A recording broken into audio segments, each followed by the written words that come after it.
Good evening, everybody. Welcome to a special Comic Art Live event. We're going to be doing a ComicConnect preview of their upcoming auction that is their 50th event auction, and I believe begins ending early next week on Monday. So why don't I bring Micah in here to talk about this great event auction that you've got coming up. Micah, how are you today?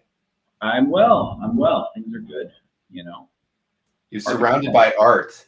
I am always surrounded by art. It's not a bad life. Here at work, at home, it's all good. So that's a better view. Now I can see more art, and then the and stairs. The door. All right, maybe I'll go. Okay, here. How's that? So hey, we were just talking. You're going to be at Heroes now too. So this event. Will be at Heroes. We want to figure out art and probably comic books for sale, and be fun. I'm looking forward to it. I can't wait to. Anybody with consignments who wants to talk to us at Heroes, please stop by. All right, awesome. Well, let's talk about the event auction. I mean, this one's kind of been in the making for a while. We've been previewing art here and there for it, and you've got some spectacular pieces again this time around. It's a good one. I'm proud of it. It's nice. It's putting together a good auction is a good feeling. And you're pretty much you're dealing a lot more on the art side. I mean, do you have a lot of help as far as with the consignments, or do you? Yeah, there's a little bit. As we get better auctions and more stuff, help becomes more necessary. So it's not a bad problem to have. Sure, of course. Do you have, before we even get there, one question? Do you guys have any gallery exhibitions in the works or anything that you can talk about yet? Nothing to announce at the moment. Okay. We're working on some things, but nothing. I think by fall, around the con, you'll have something. Hopefully, be nice. All right. I got to get my mic in front of me too. It wasn't close enough. See, I'm probably much louder now. All right. So how about I share my screen? I know you've got a lot of art beside you, and we can start picking apart some of these things here. Let me. We can start with this guy. Yeah, wait. Yes, exactly. That was going to be my first one here as well. But I'm going to go full screen with you here while you're showing it off. This piece is awesome. It's cool. It's pretty great. John Buscema, Fantastic Four 126. This is the first ever FF1 cover homage. 1972. It took them 11 years, but somebody finally said, "Hey, why don't we do that #1 cover again?" I'll argue that Buscema's version is better. Well, I mean, it's an iconic cover. The cover is iconic. It's FF1. It's hard. You can't take that away from it. But it's not Kirby's most dynamic cover. It's not. It's a little bit stiff. And I like that Buscema sort of tightened the action. The characters are a little bigger. They're in their costumes, which they didn't have in FF1. But I love the little details, all the background characters are all the same in the same positions, everything. He really did mimic the FF1 cover, and I think it's great. And Buscema, in his, I would say pretty, in Buscema's prime, that late 60s, early 70s prime Buscema, Senate ink, which is, ideal on an FF piece. I love this cover. Signed by Stan in 1972. Is that the same year the book came out? Yeah. Wow. So it got on the market in the same year that it was published. That's pretty amazing. It probably sold for $15. Right. Exactly. But yeah, we all love our Stan Sigs around here. Nick says he's predicting a nice 6-figure outcome on this one. I hope so. I'd be a little disappointed if it didn't. It's close. I mean, it's close now with 4 days to go. Right. Oh yeah, at 82 right now. Yeah. You shouldn't have any problem with that. No, I can't imagine a much more desirable Buscema FF cover. Oh, I agree. It's a beauty. I mean, honestly, I can't think of a whole lot of homage covers of any kind before this. I mean, there's definitely some. The Neil Adams, Detective 31 homage. Right. But there's not a lot. That didn't, it wasn't something that was, I think artists would have been a little bit embarrassed to do that back then. More so, I mean, now it's just, it's normal, it's fine. I'm not criticizing people for doing it. No, of course. It's very commonplace today. I mean, it wasn't then. Right. And I mean, we have another FF1 homage hanging in our hallway, the Burn FF1 homage. I don't think I've seen that one. Someday we'll do another tour. We do need to do another tour at some point. That was a lot of fun. I know time is of the essence, so let's move on. We're going over to the Zek. Another pretty great cover. Wow. Mike Zek, Captain America 284. I mean, this is as iconic a Captain America cover as you can be, really. It's got the American flag in it. It's great. Zek Cap cover. I'm a big fan of Zek's Cap run in general. And this is a memorable cover. I mean, it's not the most memorable. We all know the Wolverine cover exists.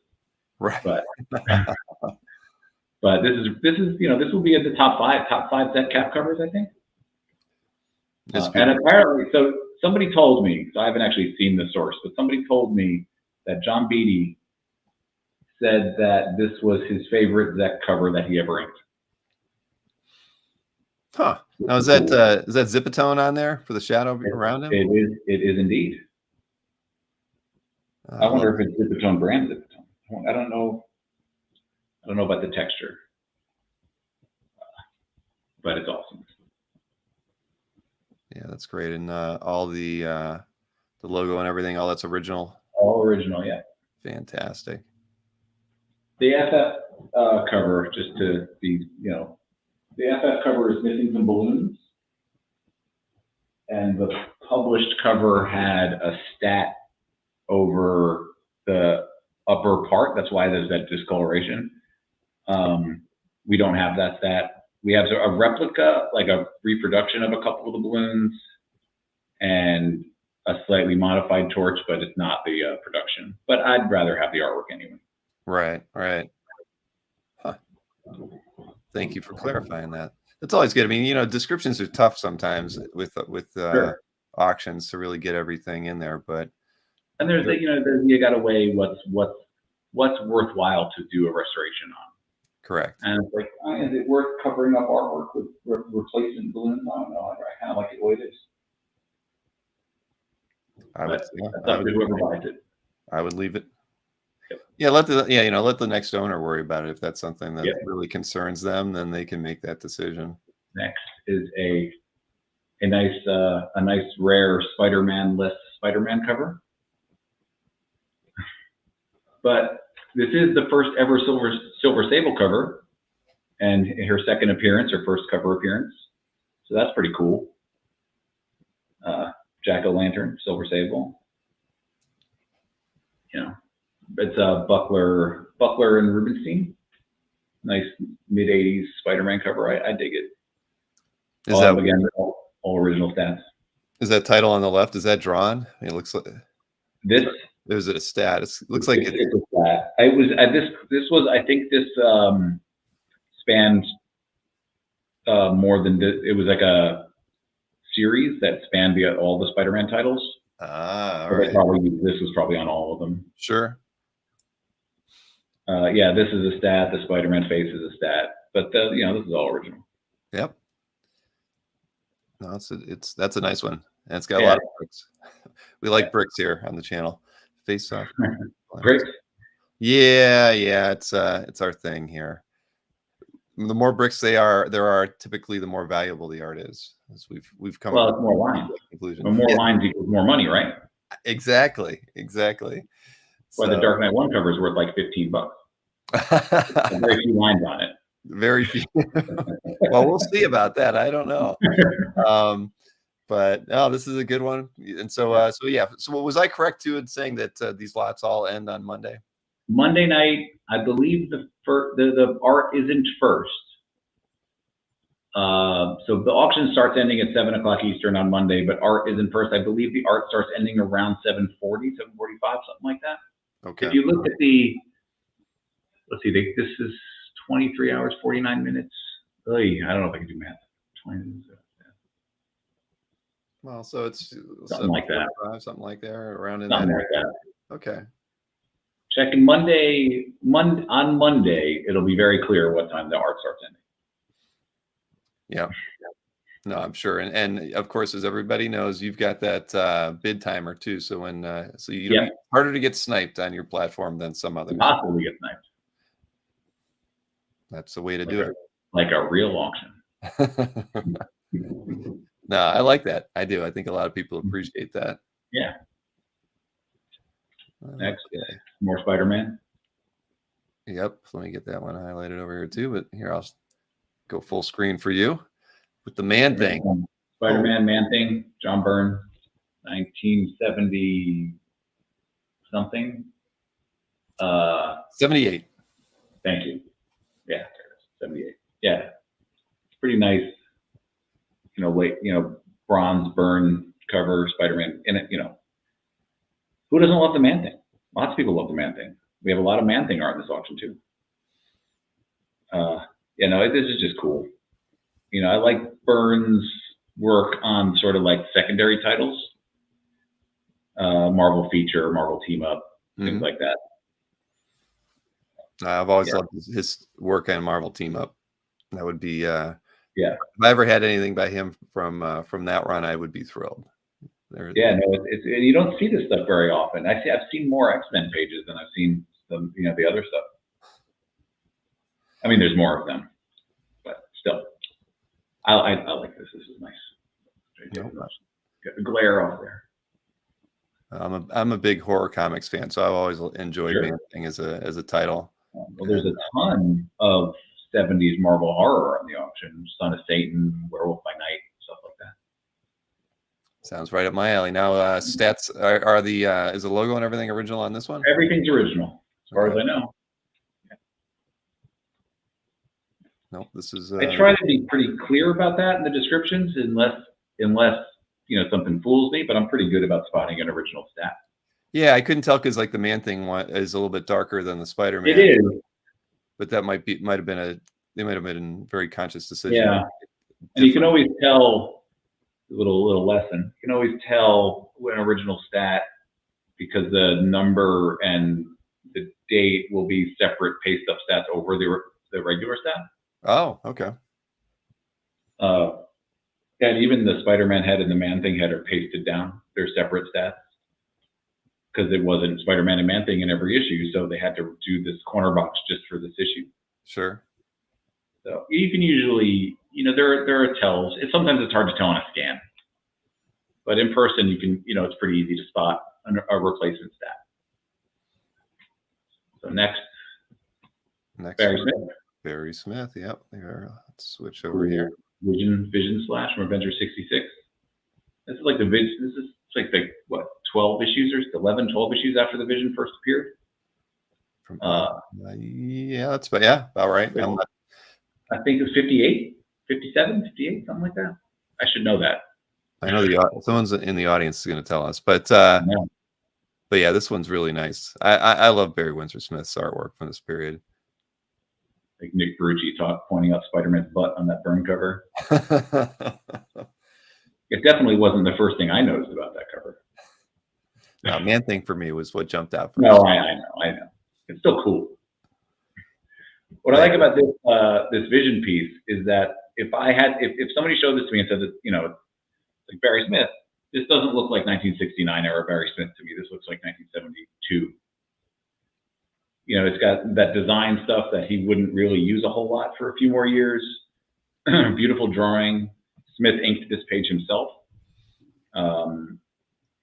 which is awesome. Great. It's just a great page. I love it. I'm a big Barry Smith fan. There's another one coming up later that's also great, but not from the Avengers from 1969. Yeah, it's cool. And who doesn't love the Vision? Well, exactly.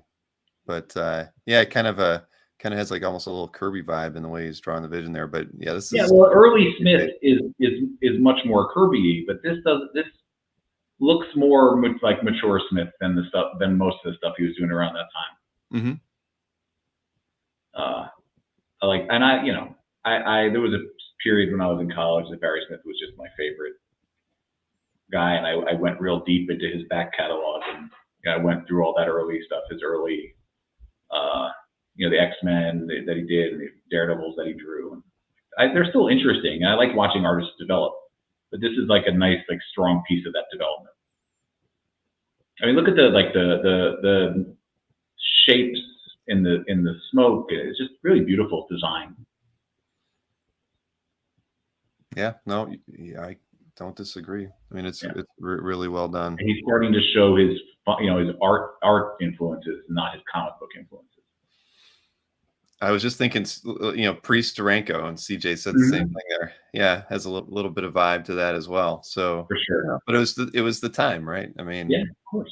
Yeah. All right, let's move on next. All right, is that the McFarlane? McFarlane. All right, let me switch over here to you.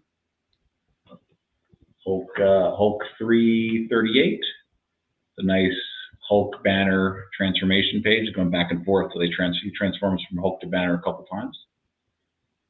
Very McFarlane-y for a Hulk page. You're not going to confuse this for the work of anybody else. I mean, look at that Hulk face down at the bottom. That's as McFarlane as you get. That's very true. Inked by Jim Sanders, but not a lot of difference between this and the early McFarlane inking himself.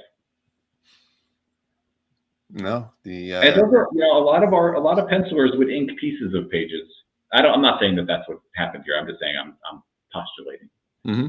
But I know for a fact that pencilers would sometimes ink pieces of art if they were particularly, if they wanted a particular look.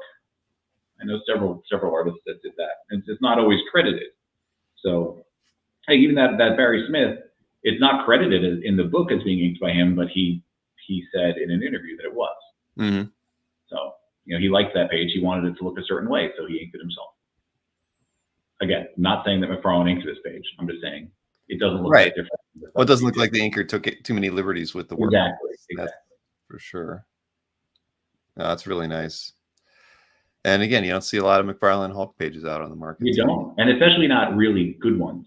Mm-hmm. You see, I think McFarlane Hulk pages are, like placeholder McFarlanes for a lot of people. Sure. So you see a lot of the lesser ones recycling for sale because people get better ones. But this is a page I would keep. This is a McFarlane page, the keeper page.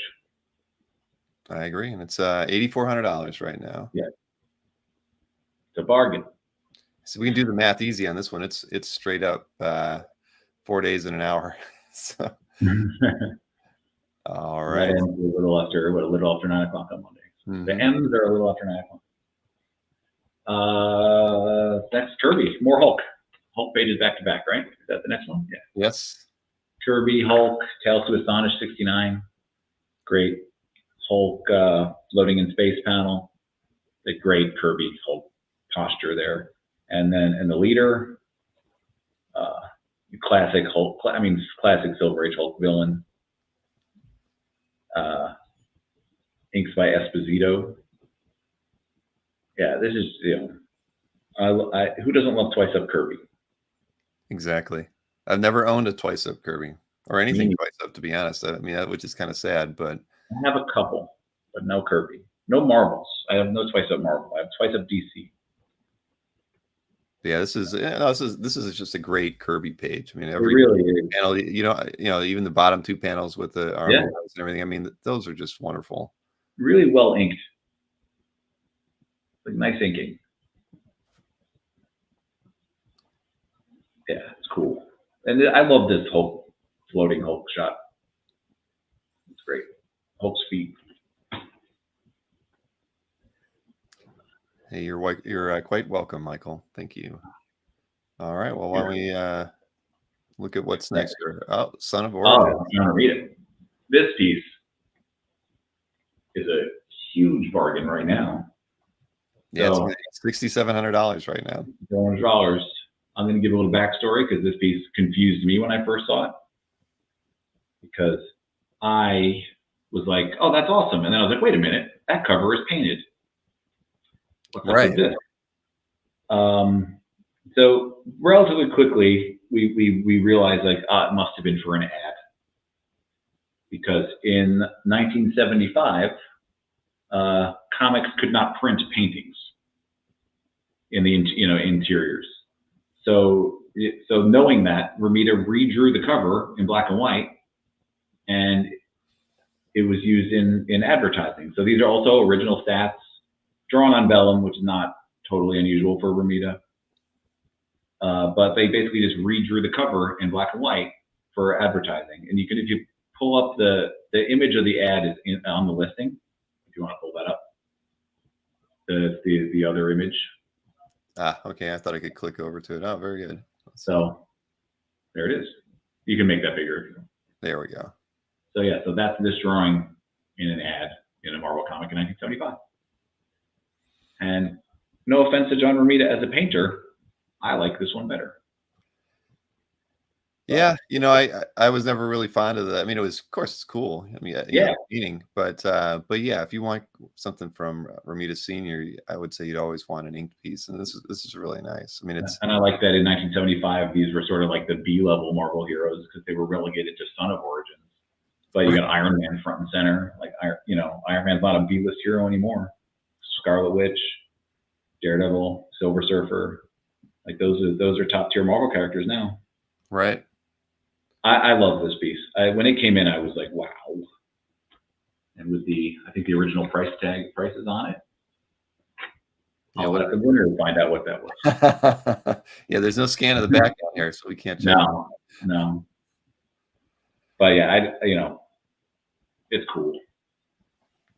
No, I really like that one a lot. I mean, it's classic Romita Senior. For sure. His inking, and again, on with all those characters, especially the Scarlet Witch, you get the Watcher hanging out in the back. Jean's, yeah, exactly. Jean Grey's in there too, right? So I mean, what an odd set of characters to have in a drawing, but yeah, fantastic.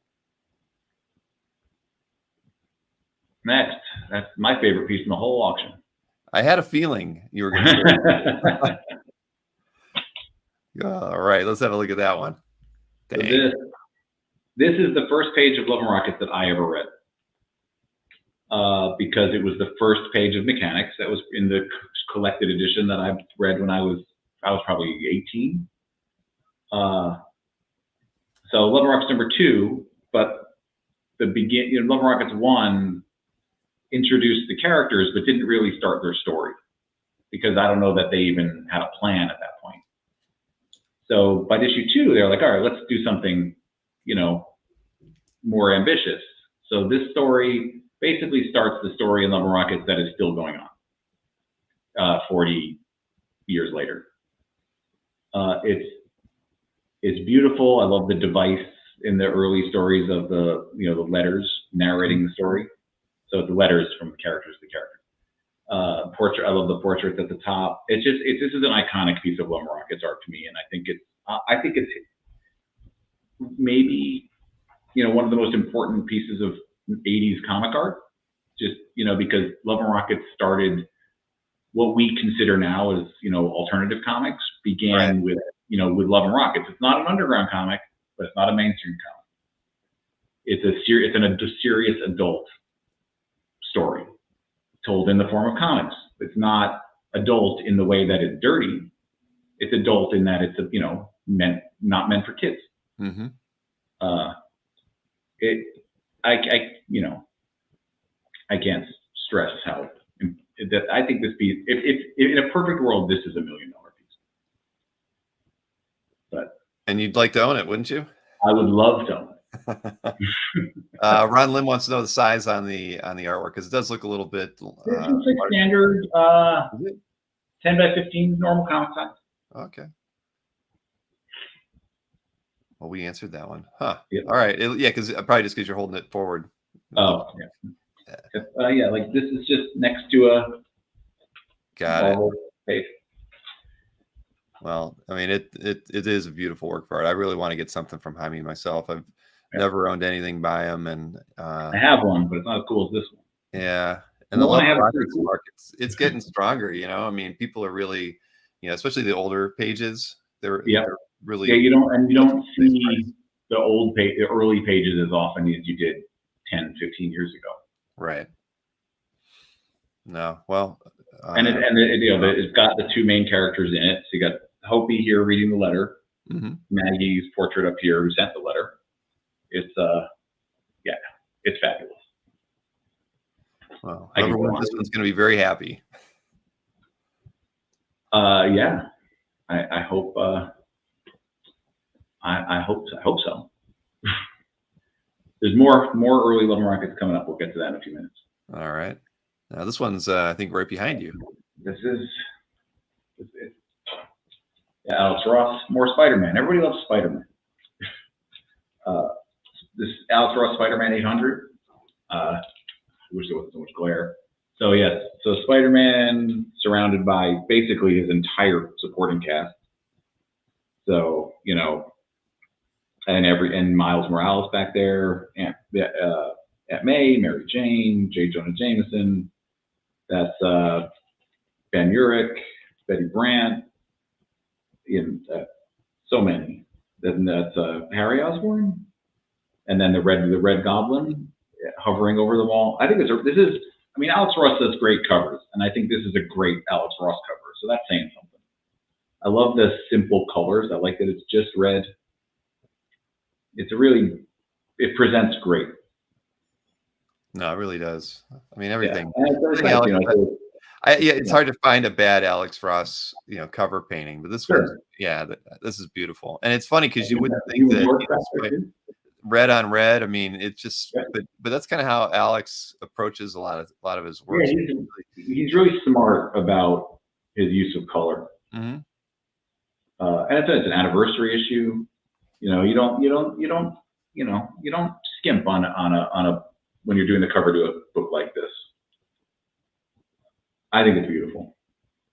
Well, I do too.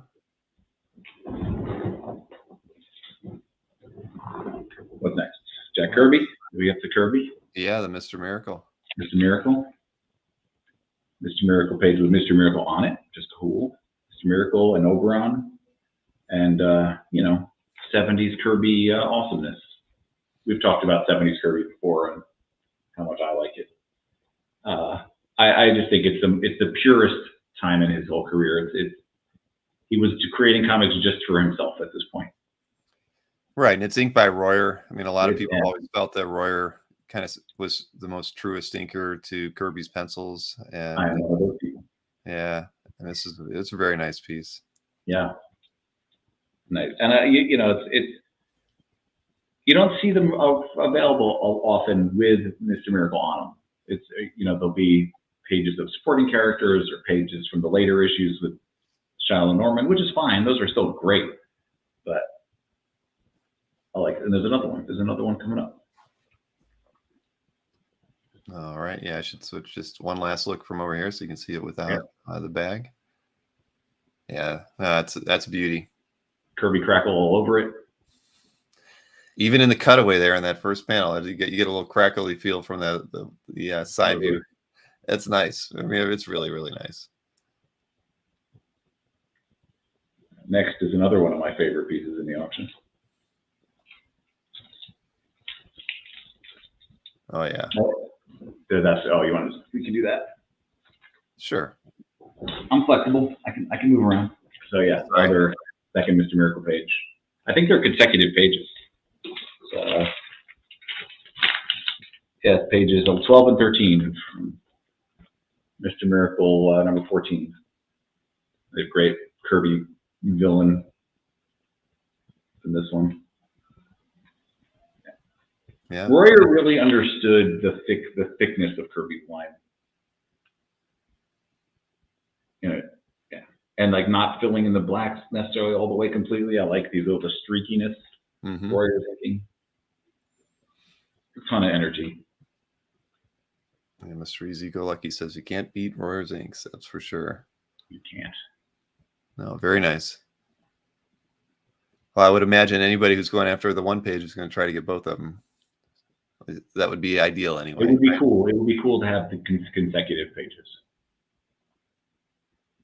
All right. So which is what do we got next on here? Did I have, we skip? I have Yeah, together we skip on one. my list. No, go up one row. Oh, you skipped the Ditko. Oh my gosh, how did I do that? Oh, I'm sorry. Yeah, that's all me, man. No worries. So well, we can't Ditko, skip Steve Ditko ever. Yeah. Ditko, Warren Ditko art is, for my money, the best art Ditko ever produced. It's 1967, so it's like right in that Steve Ditko happy time period. But with Warren, because the books were in black and white, he could experiment. So he did the beautiful like ink wash pages, and this one he's using a dry brush. Like you couldn't do this in a Marvel book or a DC book because color would ruin it. It's really interesting drawing, and Ditko proving that he's a better artist than people give him credit for. I think a lot of people see Ditko as an idea guy and not as an art guy, and he was a great artist. And this page is proof of that. The title is handwritten. It's all hand lettered. Probably not by Ditko, but still. Although it could be. It's got the same dry brush technique as the story. Yeah, it looks the same technique anyway, but this is a stat. The Uncle Creepy is a stat, but that's as to be expected. No, this is really a story about a cartoonist. It's about a cartoonist who's vacationing on an alien planet, as people do, and his drawings come to life and torment him and his new wife. He brought his motorcycle too. Well, you get around. You visit alien planets.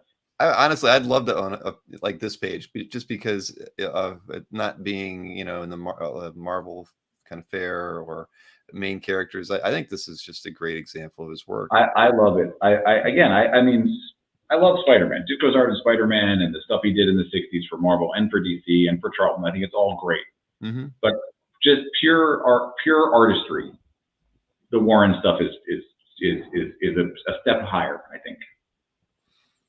That content-wise, you can that's different, but artistically. Well, I love it. I should put a bid on this one. I've been looking for a Ditko. That's the thing. It's just so hard to find a piece that I really want, but I want something by him, and so something like that would check all the boxes for me with Steve's work. I agree. It's horror adjacent. Mm-hmm. All right, next, more Spider-Man. Yep, I'm not going to screw up anymore with the ordering here. Yeah, that's all right. Mike Zeck again, Spectacular Spider-Man 22. This is the first ever Moon Knight Spider-Man team up. Nice action page. Moon Knight and Spider-Man fighting each other because it's a team up, and that's what heroes do when they meet for the first time. They fight, and then they become friends. Isn't that funny how that works out? Yeah, every time. I think in the next page, Spider-Man and Moon Knight find out their mothers have the same name. Oh, come on. That was funny. I know.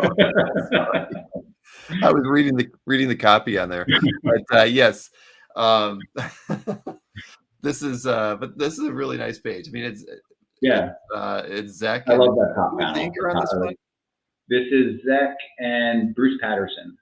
Okay.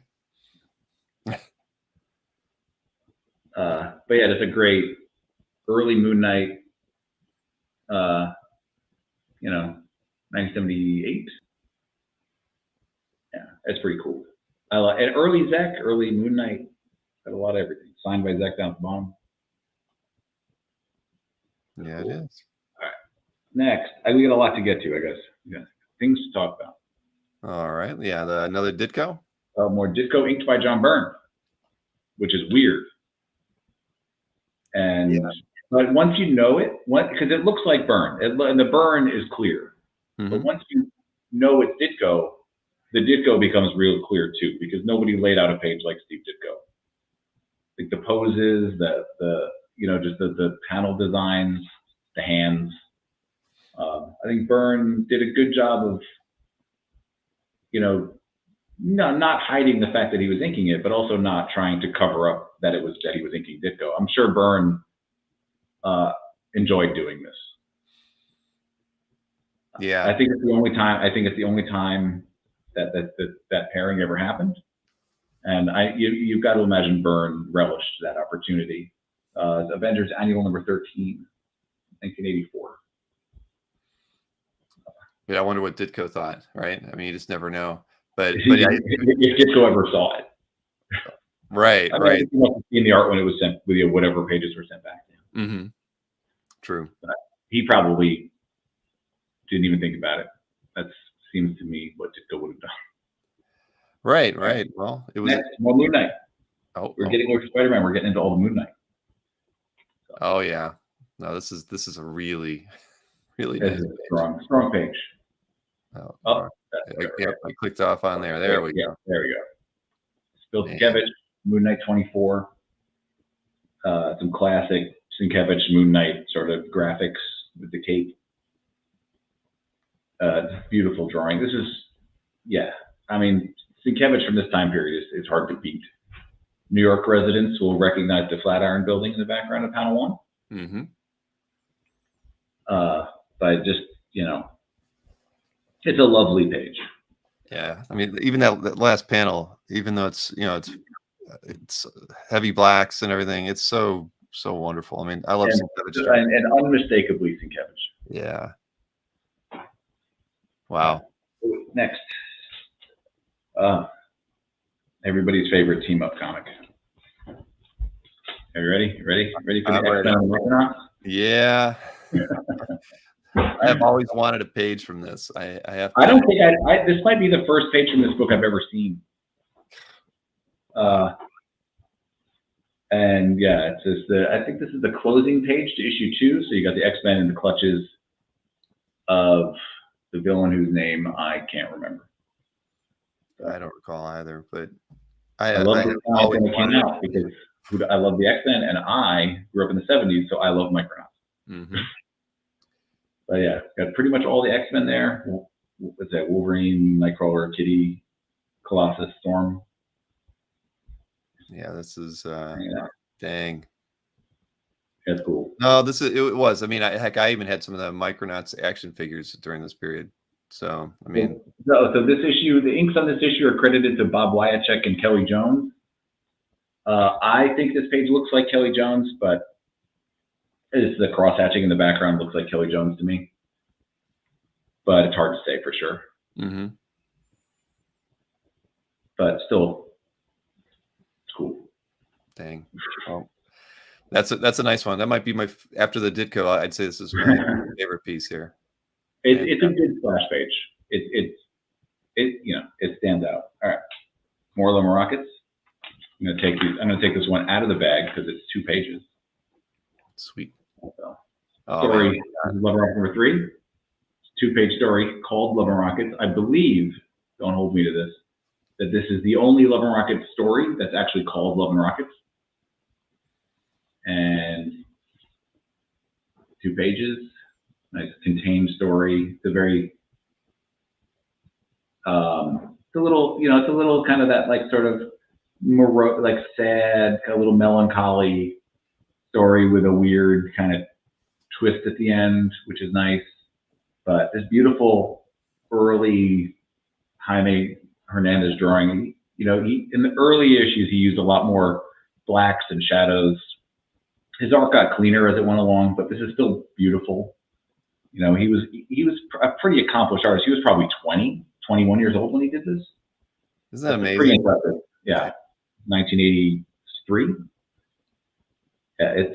Yeah, this beautiful drawing, really good writing. This is, you know, he's really, again, I mean, we talked about it earlier. I think, you know, one of the most important artists of his era. And writer, both of them, the 2 of them are both fabulous writers, and they influenced a generation of comics.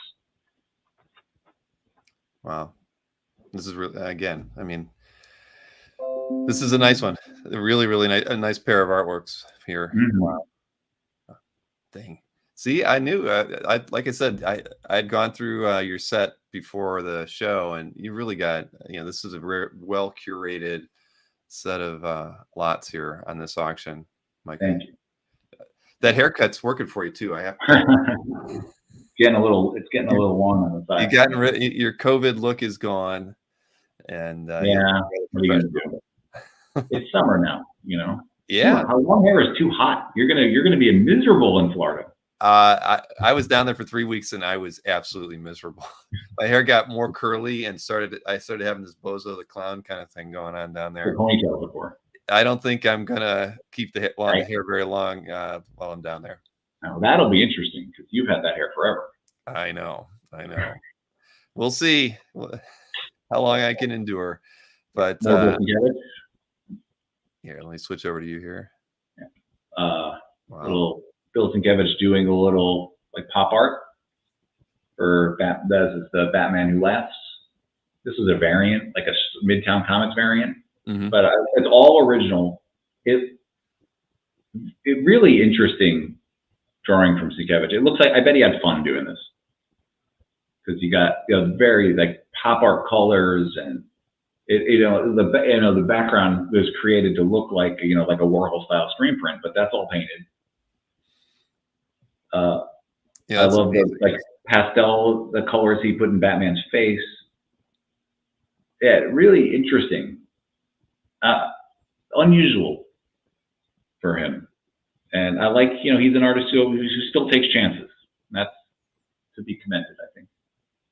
Yeah, I mean it's definitely a different approach and technique for him, for sure, but also unmistakably Sienkiewicz. Exactly. Yeah. Wow. No, very nice. Nobody could accuse him of not having enough style. Not at all. Right, let's move on.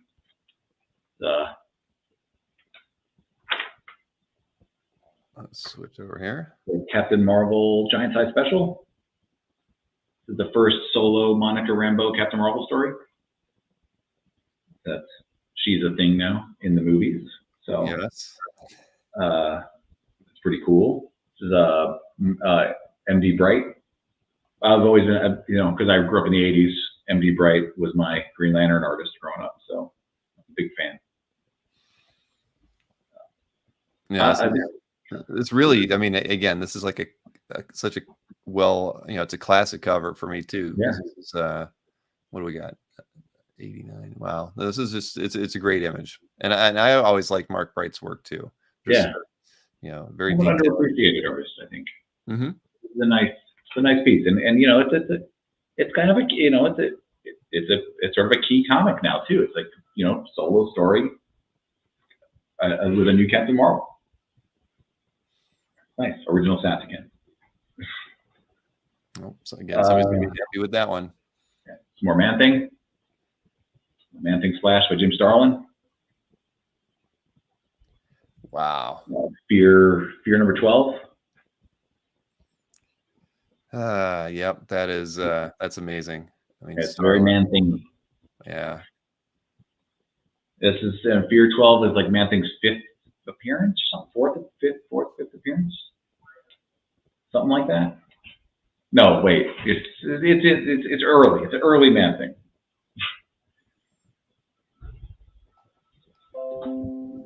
Let's see. Okay, yeah, from 72. Okay. Yep. Early Starlin, early Man-Thing. Right. No, that's a really great one. And I love the dialogue in that one. That's the whole story. It's actually a really interesting story. It's all Man-Thing confronts racism in 1972. That cop doesn't know what's coming for him. The Man-Thing is what. Next, this Marie Severin. Yep, the Marie Severin Marvel feature. Marvel feature number 1 prelim, which featured in the first appearance of what were at the time called the Dynamic Defenders, but later shortened to just the Defenders. But yeah, first appearance of the Defenders, the cover prelim by Severin. The finished cover would be by Neil Adams. But Severin got a lot. This is a really nice prelim by, there's a lot of really great, energetic action drawing out. I love the pose that Doctor Strange is in. Yeah, isn't that interesting? Who the Severin, Hannigan, and a few other people were, laid out a lot of the prelims that I should say that it has all the hallmarks of a Maurice Severin prelim. Yeah. The handwriting matches, the wash and the background matches, but it is not signed. But comparing it to other attributed to, like definitely Severin prelims, there's no reason to think it's by anybody else. No, I mean, when I look at it, I think Marie immediately. Yeah, and I did I was pretty thorough, like comparing handwriting and things, and everything matches. So I'm confident that this is by Maurice Severin. Oh, that's a nice piece of history there. The original would cost a whole lot more than what this one will end up. For sure, that is for sure. I wonder where it is. I don't know. I've actually never seen it. I've never seen it either.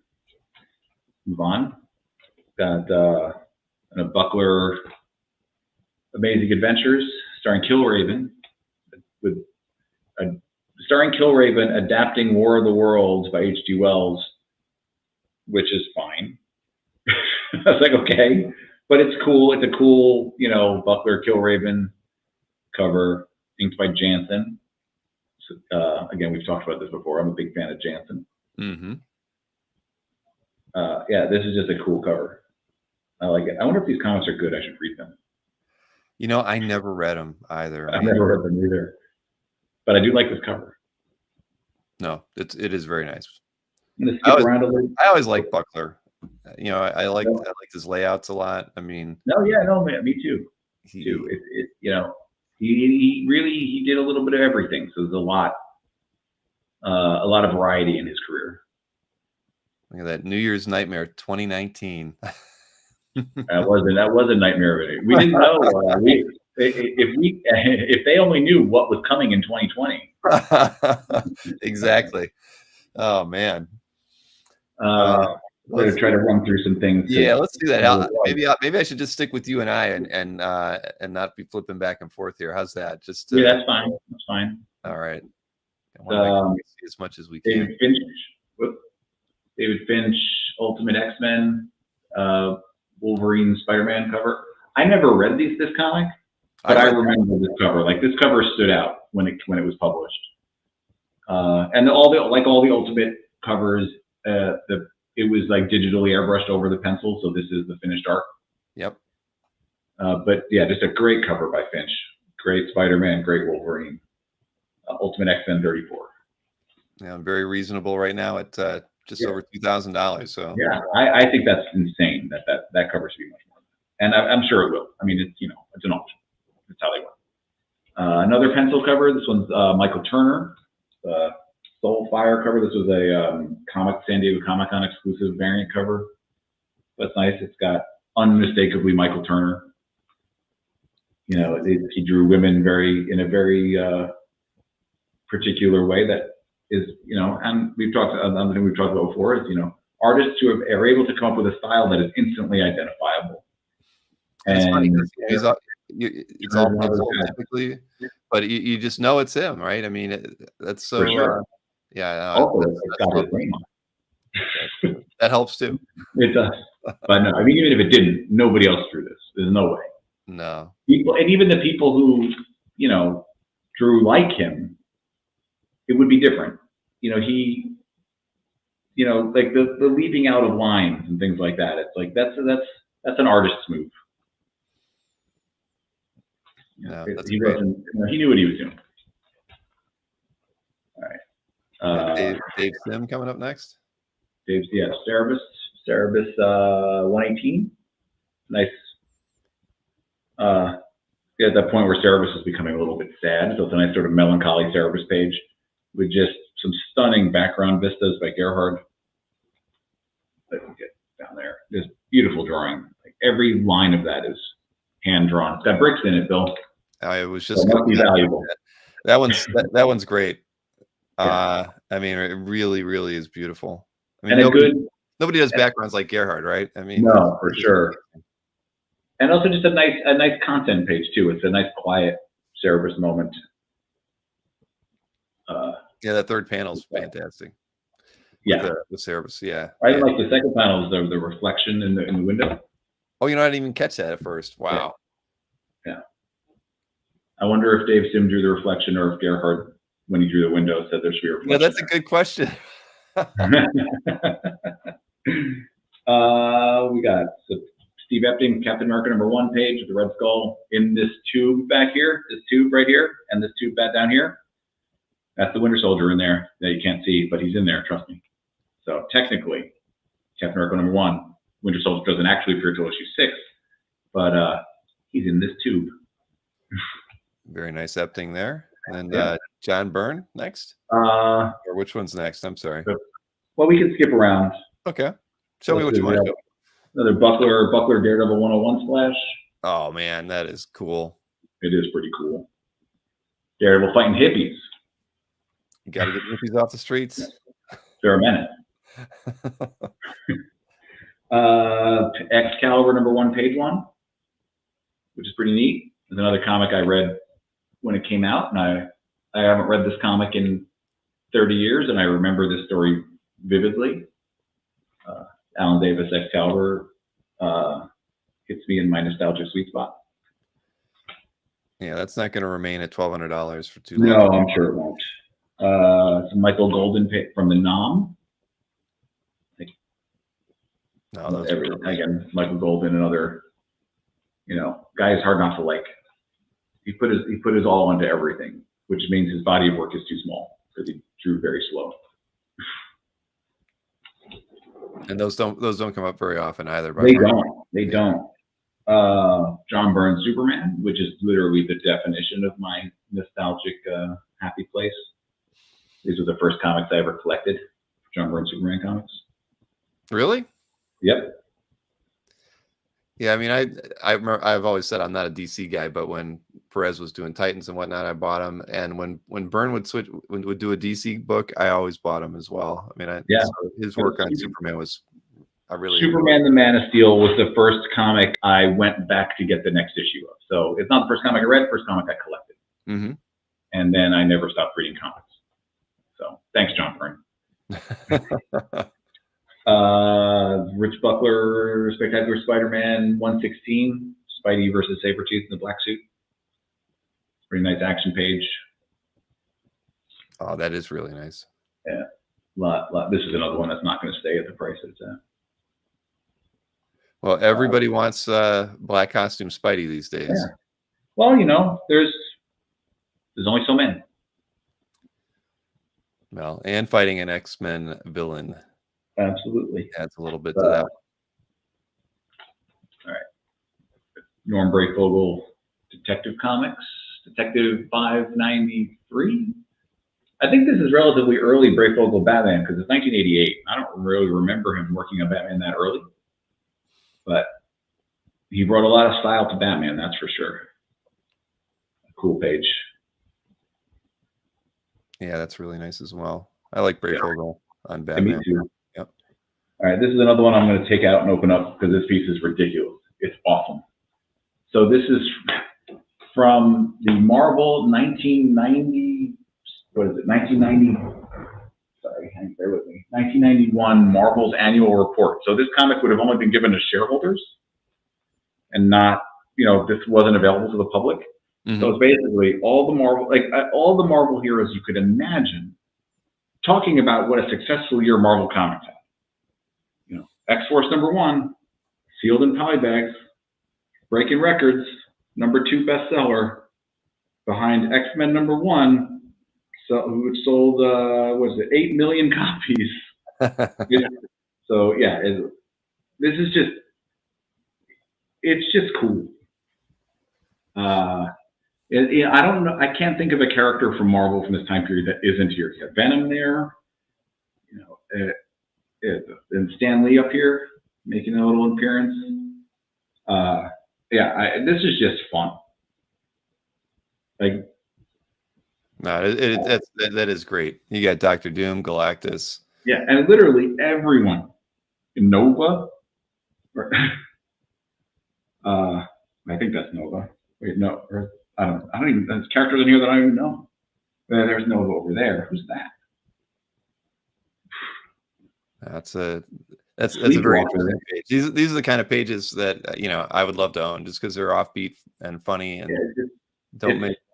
Yeah, this is great. Yeah, it's cool. I want a bigger scan. I know, me too. We're working on that. So you got little Sergeant Fury, Dick Ayers inked by Ditko. Some more Ditko. I think Ditko may have only inked the one issue of Sergeant Fury. That's pretty cool. Sorry, I'm running through here. Got some Dave Gibbons Watchmen pieces created around the time of the movie. His Rorschach piece is published. I'm not 100% sure about this one, but probably. This is published in like the Art of Watchmen book. Yeah, I've seen that image before. This ridiculous, massive Jeff Darrow Godzilla piece that was published by the Criterion Collection in their giant Godzilla box set a couple years ago. Published from these pencils because Darrow was slow and didn't finish it, so they just said, we'll just use the pencils. I mean, it's Jeff Darrow. There's a million things that you'll never see unless you can see this in person. Yeah, it's amazing. You know, if this were hanging on your wall, you would see things in it that you never noticed 5 years from when you got it. I mean, I love Jeff Darrow. I love this piece. I love Godzilla. I kind of want it. That's the trouble with your job, man. I know. It's okay. Somebody else will love it. Barry Smith Machine Man. Very nice. For my money, I think the best art he ever produced was on this series. I think it's just a perfect blend of his line. It's exactly the way it should be. I mean, every little detail is perfect. Yeah, that's Machine Man was one of my favorite titles growing up. I just love the way they built his mask over those 4 covers, and his interior work was just amazing. I'll always remember not buying a page for $200 once. Oh man, that hurts. Let's see. Al Milgrom early Guardians of the Galaxy from Marvel Presents. So the original Guardians. It's cool, but getting all distorted like they're in a Silver HTC comic. That one's still at $900. Goodbye there. Yeah, which is insane. Spidey 2099 by Rick Leonardi. Let's see. This is Don Perlin from Marvel Spotlight for the 4th appearance of Moon Knight. Another nice page there. And I hate to do this to you, but we're going to have to call this, we're going to have to wrap this thing up. And so the auction is next Monday for the art. Next Monday. I can't stress enough, because there's so much I didn't get to. Check out the auction. There's a lot of really great stuff in it. Micah, next time we're going to have and a Jeff Jones. We're going to have to make it an hour and a half next time, Micah. We might. I knew it was gonna be tight. It's a good auction. There's a lot of good stuff. An hour is not enough time to go through all the high. There really isn't. Let's see if there's anything that is particularly significant. Jim Starlin's first ever superhero page for Iron Man 53. Another Sienkiewicz Moon Knight. You're killing me. Severin and Elder EC title page.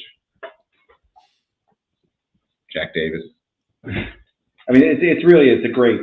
The selection is fantastic, and we could spend another hour and probably not get to everything. So that's true. Well, I appreciate you taking the time today, Micah, as always, and I'll get to see you at Heroes too. Yeah, in a few weeks. But everybody should check out ComicConnect.com. Please do. The auction, the event auction 50. There's the pile of art that I didn't get to is as big as the pile of art that I did, and that's just the highlight. Mm-hmm. So well, hey, just I've got some stuff to send out, for you marketing wise. I'm sure you'll push out a few announcements my way as well. Absolutely. So I'll definitely take care of all that for you, Micah. And of course, anything that that I can do to help out you guys over at ComicConnect, I am here for you. Thank you very much. Thanks again. Thanks everybody for watching. Monday, auction ends Monday, starting at 7. Art shortly after 7. So yeah, please have a look. Because you know, you don't want to find out 2 weeks from now that there was something great in there that you missed. That's true. All right, everybody. If you're watching this on YouTube, this will transfer you right over to the next show. Thanks, Have Bill. a good night, Micah. Take Good night, care. everybody.